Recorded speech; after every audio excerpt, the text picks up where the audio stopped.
Est-ce que tu sais comment faire pour choisir le bon pigment, la bonne couleur de pigment pour ta cliente? Dans cette vidéo, on va parler de ces sujets, la colorimétrie et comment choisir le pigment idéal pour les sourcils de ta cliente.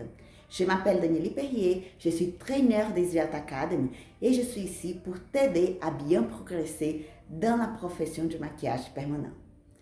On connaît déjà les phototypes. Si tu ne connais pas encore quels sont les types de phototypes, je vais t'expliquer rapidement ici, mais tu peux regarder une vidéo. J'ai une vidéo ici où j'explique chaque phototype et comment voir quel est le phototype de notre cliente. Il faut juste regarder sur YouTube et tu verras ma vidéo où je parle que des phototypes. Mais rapidement, on connaît qu'il y a, selon la classification de Fitzpatrick, on a 6 phototypes différents. Du phototype 1 jusqu'à le phototype 6. Le phototype 1, c'est où la peau de la cliente est plus claire et le phototype 6, c'est où la peau elle est plus foncée, grâce à la production de la mélanine. Oui, la mélanine, c'est notre pigment naturel. C'est elle qui va produire la couleur, qui va nous donner la couleur qu'on a. Par exemple, moi, je suis entre le phototype 5 et 4. On peut dire ces deux-là. Je bronze rapidement, je ne prends jamais de coups de soleil. Alors, c'est ça que ça veut me dire que je suis dans cette catégorie, dans cette phototype. OK? Après, pour chaque cliente, tu vas voir ça, le phototype de la cliente. Mais il ne faut pas que voir le phototype de la cliente pour choisir le bon pigment, pour choisir la couleur du pigment de ta cliente. Un autre point très important, c'est voir la pilosité du poil de ta cliente. Si le poil de ta cliente il est épais, et la couleur du poil de ta cliente. Alors, j'ai parlé déjà du phototype. Il faut voir aussi l'épaisseur du poil de ta cliente. Et troisième, il faut voir la couleur du poil de la cliente. Si on fait une, quel est le plus important? Je vais te dire que le plus important, c'est la couleur du poil de ta cliente. Si ta cliente a un poil foncé, mais si elle est du phototype 2 au phototype 1 avec un poil noir, tu vas utiliser une couleur froide mais foncée. Si ta cliente, elle est du phototype 4 ou 5, elle a un poil fin et clair, tu vas utiliser une couleur neutre, mais chaude. Pourquoi? Parce qu'elle est du phototype 4 ou 5 ou 6. Quand la cliente est du phototype 4 ou 6, cela veut dire qu'elle a une mélanine froide. Il faut regarder d'abord la couleur des poils. Deuxièmement, regardez l'épaisseur des poils. Si ta cliente elle a des poils très épais, il ne faut pas choisir un pigment trop clair. Si elle a des poils épais et foncés et épais, il ne faut pas choisir un pigment clair, d'accord? Même si elle est du phototype 1, cela veut dire si elle a la peau claire. Je pense que ça c'est clair pour vous. Sinon, vous pouvez me poser une question et j'aurai le plaisir de te répondre avec plus d'explications par rapport à ces 3 choses qu'on doit toujours voir au moment de choisir la couleur du pigment. Les poils, s'ils sont foncés, l'épaisseur des poils, s'ils sont épais ou s'ils sont fins, et le phototype, d'accord? Mais toujours le plus important, c'est la couleur du poil, la couleur, l'épaisseur du pigment et la couleur de la peau de ta cliente. Les 3 choses ensemble vont te donner les indices pour bien choisir la couleur du pigment pour ta cliente. Alors, on sait déjà, selon le phototype, qu'il y a des phototypes chauds et des phototypes froids. Les phototypes chauds sont les personnes qui sont du phototype du 1 au 3 et les phototypes froids sont les clientes qui ont un phototype du 4 au 6. Voilà, c'est facile, il faut juste bien garder ça en tête. Du phototype 1 au 3, elle a une mélanine chaude. Du phototype 4 au 6, elle a une mélanine froide. Normalement, le phototype 4, c'est neutre. Mais on peut garder cette division que je viens de vous dire. Et là, vous allez bien comprendre. Quand la cliente, elle a une mélanine froide du 5, du 4 au 6, là, on va utiliser un pigment plutôt chaud. Pourquoi? Parce que la tendance du phototype 4 au 6, c'est avec le temps que ces pigments ils deviennent encore plus froids. D'accord? Par exemple, c'est sûr qu'on va utiliser un pigment foncé sur cette cliente. On sait déjà, parce que j'ai déjà parlé de ça, que les pigments marrons, cette couleur, elle n'existe pas. Elle n'existe pas. C'est une couleur neutre que c'est le mélange entre 4 couleurs, ou 3 couleurs primaires. Le bleu, le jaune et le rouge. Par contre, dans notre industrie, dans notre métier, les laboratoires, normalement, ils font le marron avec le jaune, le rouge, le noir et le blanc. Le blanc et le jaune sont 2 couleurs pour éclaircir un pigment. Et le rouge, c'est la couleur qui va chauffer le pigment. Et le noir, c'est la couleur qui va foncer le pigment. D'accord? J'espère que ça soit clair.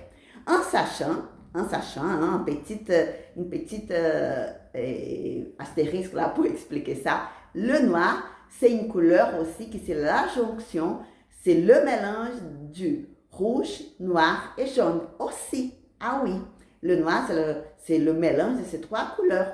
Sauf qu'il y a beaucoup de bleu, et pas beaucoup de rouge, et pas beaucoup de jaune. C'est ça que ça donne un noir très intense.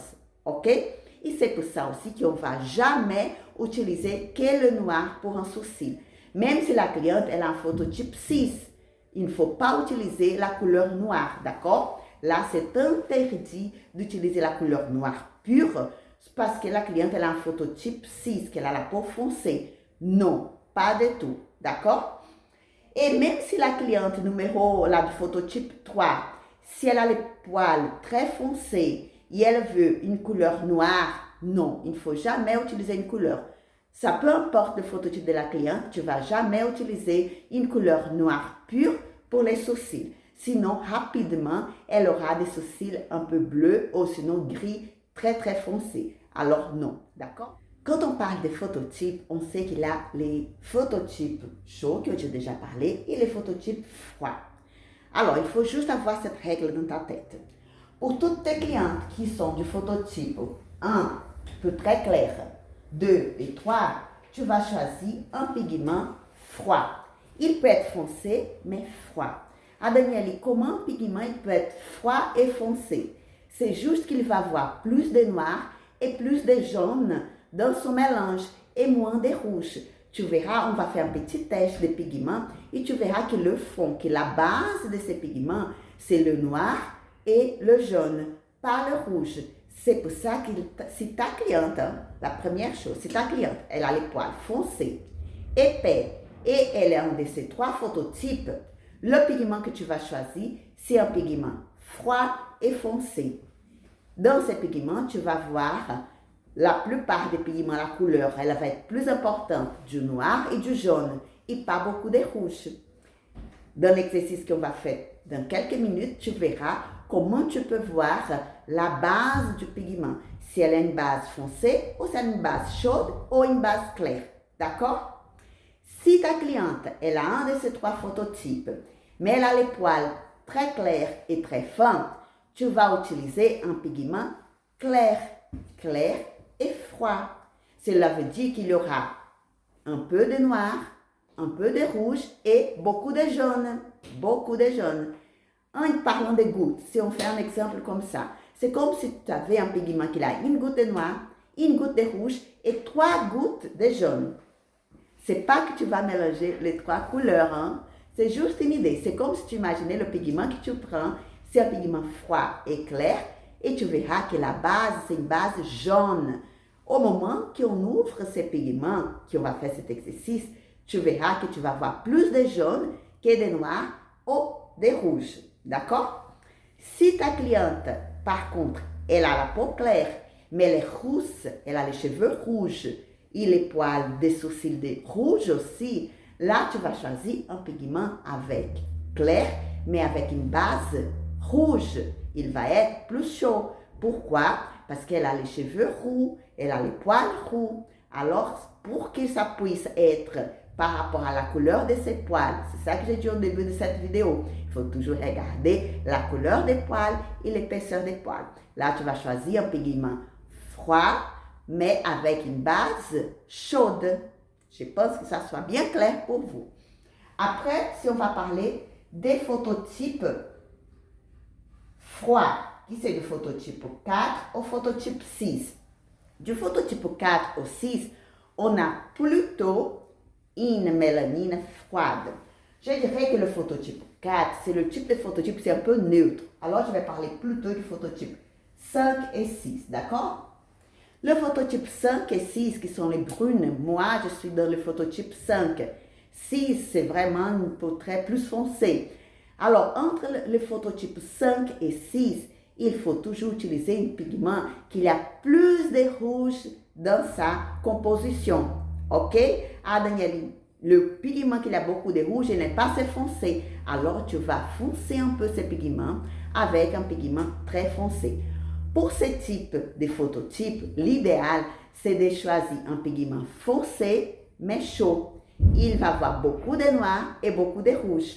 D'accord? Pas beaucoup de jaune, mais plutôt noir et rouge. Le jaune, il va être toujours présent, parce que c'est avec le jaune qu'on donne la couleur, qu'on fait la couleur marron.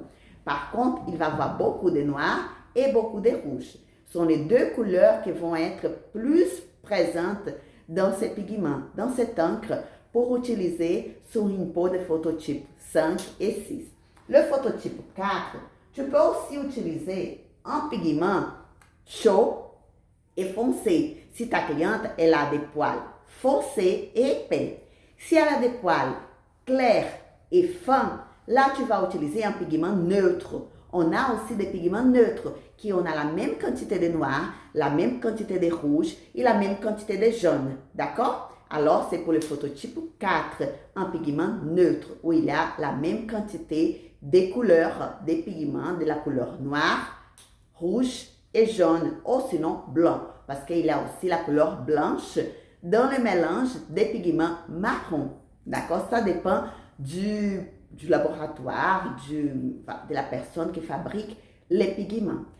Si tu as un pigment qui est très très foncé, mais qui n'a pas assez de rouge à l'intérieur, qu'on voit beaucoup de noir et pas beaucoup de rouge, là je t'invite, quand tu vas utiliser sur un phototype 6 ou un phototype 5, il faut que tu vas chauffer ces pigments.